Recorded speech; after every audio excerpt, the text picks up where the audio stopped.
السلام علیکم ناظرین، میں ہوں آپ کا ہوسٹ شیخ یاسین۔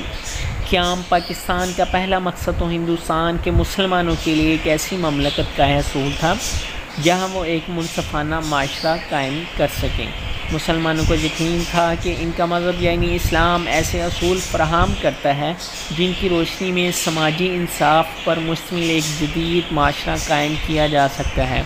ان کو یقین تھا کہ غریب اور امیر کے درمیان فرق کو مٹانے، محنت کا ثمر فراہم کرنے اور قانون کی نظروں میں سب شہریوں کو برابر ٹھہرانے کے لیے اسلام کی آفاقی تعلیمات سے روشنی حاصل کی جا سکتی ہے، اور ایک ایسا معاشرہ وجود میں لایا جا سکتا ہے جو تعصبات، امتیازات اور استحال سے پاک ہو۔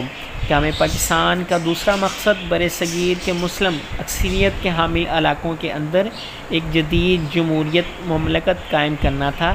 جیسا کہ ہم نے پہلے بھی کہا کہ پاکستان کا قیام جمہوری جدوجہد کے ذریعے ہوا تھا، خود اس حقیقت سے بھی یہ بات واضح ہو جاتی ہے کہ ملک اپنی آزادی کے بعد بھی جمہوریت کے ذریعے ہی پروان چڑھ سکتا تھا۔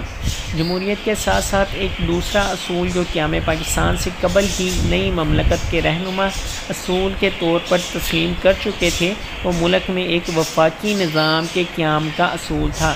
وفاقی نظام سے مراد ایک ایسا نظام ہے جس میں ملک کے سب صوبوں کو قدر اور عزت کی نگاہ سے دیکھا جاتا ہے، ان کے حقوق کو تسلیم کیا جاتا ہے اور سب صوبے باہم مل کر ملک کی ترقی اور خوشحالی میں اپنا کردار ادا کرتے ہیں۔